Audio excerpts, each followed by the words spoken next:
안녕하세요. 오늘 밤 특별한 사연을 준비했습니다. 부산에 계신 정민호 씨가 보내주신 사연인데요. 정말 소름 끼치는 이야기입니다. 들어보시죠. 안녕하세요. 저는 올해 55세 부산에 사는 정민호라고 합니다. 전직 경찰관이었고 지금은 28세 된 딸 서연이와 함께 살고 있습니다. 그리고 우리 가족에게는 15년간 함께해온 백구가 있었죠.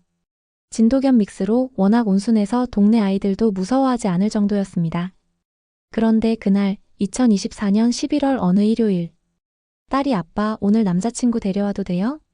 2달 정도 사귀었다는 지훈이라는 남자였죠. 오랜만에 집에 손님이 온다니 기분이 좋았어요. 정성스럽게 상차림을 준비했습니다. 하지만 그날 모든 것이 바뀌었습니다. 오후 1시쯤 검은색 세단이 우리 집 앞에 섰습니다. 첫인상은 나쁘지 않았어요. 키도 적당히 크고 옷차림도 깔끔했죠. 손에는 과일 선물과 와인까지 들고 있었습니다. 딸이 괜찮은 사람을 만났구나 생각했어요. 그런데 지훈이 대문을 열고 마당으로 들어서는 순간 백구가 돌변했습니다. 15년 동안 한 번도 본 적 없는 모습이었어요. 평소 온순하던 백구가 갑자기 이빨을 드러내며 으르렁거리기 시작했습니다. 그르르르르. 처음에 뭔가 경고하는 듯한 소리였어요. 지훈이 당황하며 뒤로 물러섰습니다. 이게가 왜 이래요? 서연이가 급히 뛰어나왔지만 백구는 멈추지 않았어요.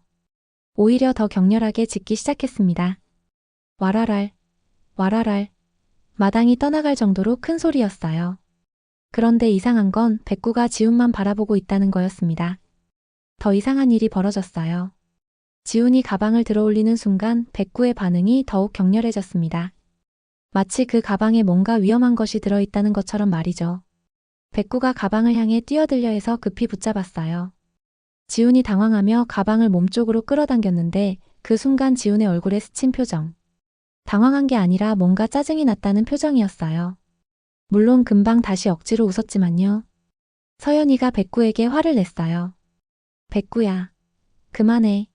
완전 창피하잖아. 하지만 백구는 멈추지 않았습니다. 오히려 더 필사적으로 짖었어요. 마치 위험해. 위험하다고 외치는 것 같았습니다. 결국 백구를 안방에 넣고 문을 닫았습니다. 하지만 안에서 계속 짖는 소리와 문을 긁는 소리가 들렸어요. 세 사람이 식탁에 앉았지만 분위기는 어색했습니다. 그리밀 어색한 분위기 속에서 식사하는 세 사람. 저는 지훈에 대해 더 알아보고 싶었어요. 전직 경찰관의 직감이 뭔가 이상하다고 말하고 있었거든요. 지훈 씨는 어떤 일 하세요? 지훈이 잠시 망설였어요. 그것도 이상했죠. 저는 투자 관련 일을 해요. 부동산이나 주식 쪽으로. 어느 회사에서요? 개인 사업이에요. 프리랜서 형태로. 대답이 명확하지 않았어요. 보통 사람들은 자기 직업에 대해 구체적으로 말하잖아요. 그런데 지훈은 계속 애매하게 답했습니다. 서연이랑은 어떻게 만나셨어요? 소개팅으로 만났어요. 공통 친구가 있어서. 서연이가 말했죠. 맞아요. 수진이가 소개해줬어요. 수진이? 서연이 친구? 아니. 지훈이 친구 수진이요. 이상했어요. 대답이 엇갈렸거든요. 서연이는 자기 친구가 소개해줬다고 했다가 지훈이 친구라고 정정했어요.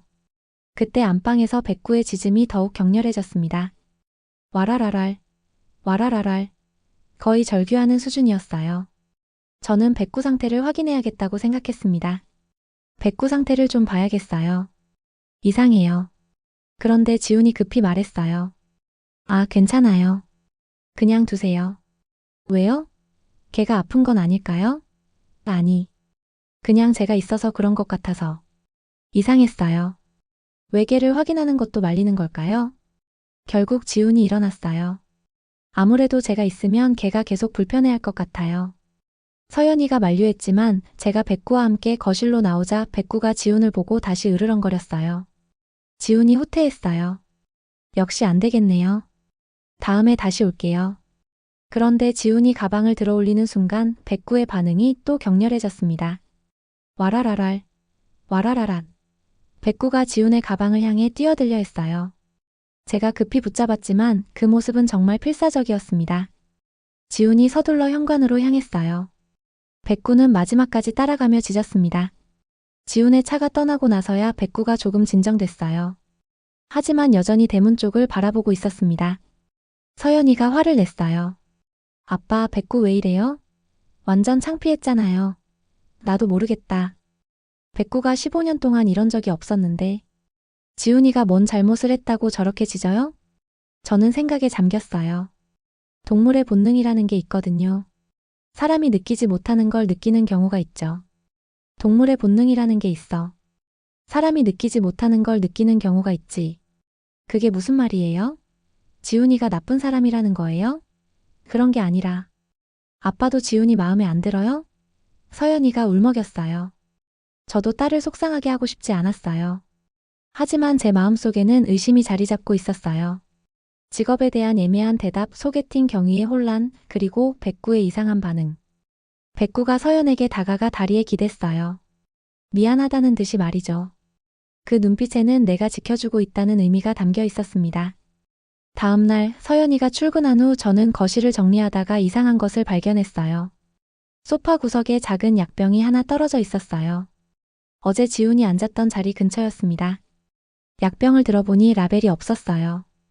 그냥 흰색 알약들이 들어있었는데 일반 의약품 같지 않았습니다. 서연이가 점심시간에 집에 왔을 때 약병을 보여줬어요. 서연아, 이게 뭐냐? 서연이의 얼굴이 하얗게 변했어요. 아, 그건 지훈이 것 같은데? 아니에요. 그냥 불면증 약이에요. 불면증 약? 라벨도 없는데? 지훈이가 병원에서 받은 건데 라벨이 떨어진 거예요. 서연이가 급히 약병을 빼앗아갔어요. 그 모습이 너무 이상했습니다. 그날 저녁 서연이가 전화통화를 하는 소리가 들렸어요. 응, 괜찮아. 아빠가 의심하긴 하지만 약은 내가 잘 숨겨뒀어. 무슨 약을 숨겨뒀다는 걸까요? 그리고 저를 속이고 있다는 뜻인가요?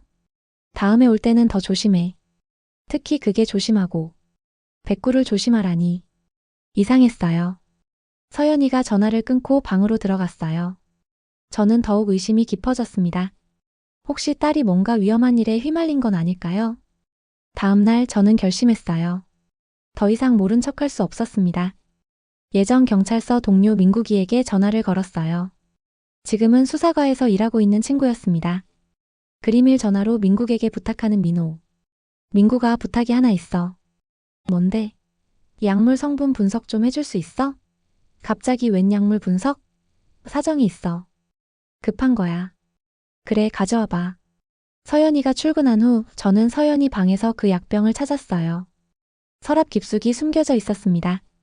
단순한 불면증 약이라면 왜 숨겨놓았을까요? 몇 알을 작은 봉지에 담아서 민국에게 가져갔어요. 이거 뭔지 알아봐줘. 급해. 알겠어. 내일까지 결과 나올 거야. 그날 밤 저는 백구와 함께 마당에 앉아 있었어요. 백구야, 너는 뭔가 알고 있는 거지? 그 남자에 대해서. 백구가 저를 바라보며 낮게 끙끙거렸어요. 마치 대답하는 것 같았습니다. 다음 날 오후 민국에게서 전화가 왔어요. 민호야, 큰일이다. 왜? 뭔데? 그 약 마약이야. 그것도 중독성이 강한. 머릿속이 하얘졌어요. 그림일 민국의 전화를 받으며 충격받은 표정의 민호. 뭐라고? 정확히는 데이트 레이프 드럭이야. 의식을 흐리게 만드는 약물이지. 데이트 레이프 드럭. 그 말을 듣는 순간 모든 것이 연결됐어요. 그리고 민호야, 지훈이라는 이름으로 검색해봤는데 뭐가 나왔는데? 정윤태라는 이름으로 전과가 있어. 사기, 강요, 성폭행 미수. 정윤태. 지훈이 가짜 이름이었던 거예요. 지금 당장 딸한테 연락해봐. 그 놈이 위험한 인물이야. 저는 급히 서연에게 전화했어요. 서연아, 지금 어디야? 회사에 있어요. 왜요? 지훈이랑 만나지 마라. 절대로. 갑자기 왜요? 그 남자 정체를 알아냈어. 가짜 이름이야. 하지만 서연이는 믿지 않았어요. 오히려 화를 냈습니다. 아빠가 지훈이를 싫어하는 건 알겠는데 이렇게까지 하시면. 서연아, 아빠 말을 들어. 정말 위험한 사람이야. 싫어요. 지훈이는 그런 사람이 아니에요.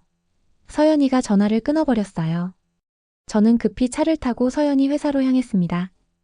하지만 서연이는 이미 회사를 떠난 상태였어요. 동료가 말하길 남자친구와 만나러 간다고 했다는 거였습니다. 민국에게 급히 전화했어요. 민국아, 서연이가 그놈과 만나러 갔어. 어디로? 모르겠어. 연락이 안 돼. 일단 경찰에 신고하자. 그리고 휴대폰 위치 추적해보자. 다행히 서연이 휴대폰 위치를 확인할 수 있었어요. 시내 한 호텔 근처였습니다. 민국과 함께 급히 그곳으로 향했어요. 호텔 로비에서 서연이를 발견했을 때 서연이는 이미 의식이 흐릿한 상태였습니다. 서연아.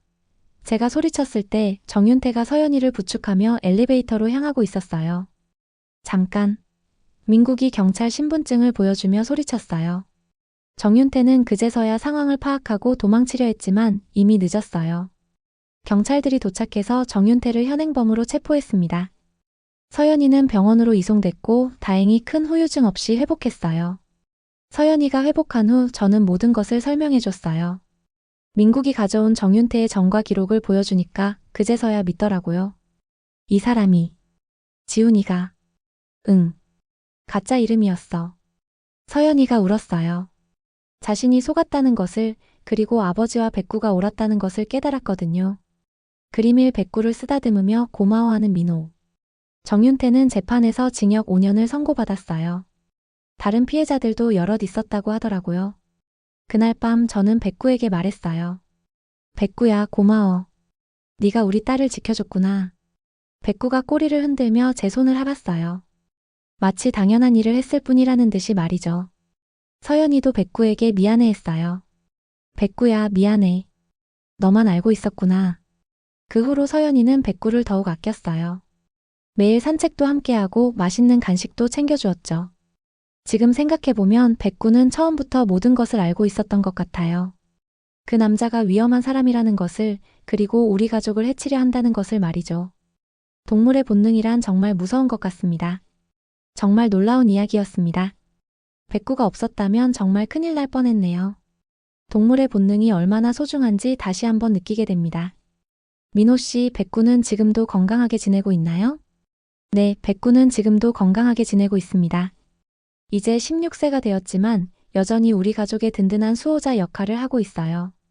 서연이도 이제는 백구의 말을 더 잘 들어요. 그리고 새로운 남자친구를 만날 때마다 꼭 백구의 반응을 확인한답니다. 백구에게 정말 고마운 마음이 드네요. 오늘 이 사연을 들으신 청취자분들도 반려동물이 보내는 신호에 더욱 귀 기울이게 될 것 같습니다.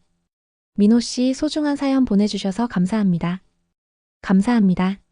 그리고 혹시 비슷한 상황에 처한 분들이 계시다면 주변 사람들이나 반려동물의 경고를 절대 무시하지 마시기 바랍니다.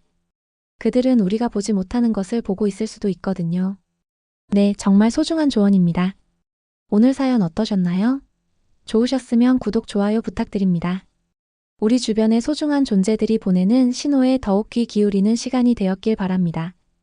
지금까지 시아였습니다. 감사합니다.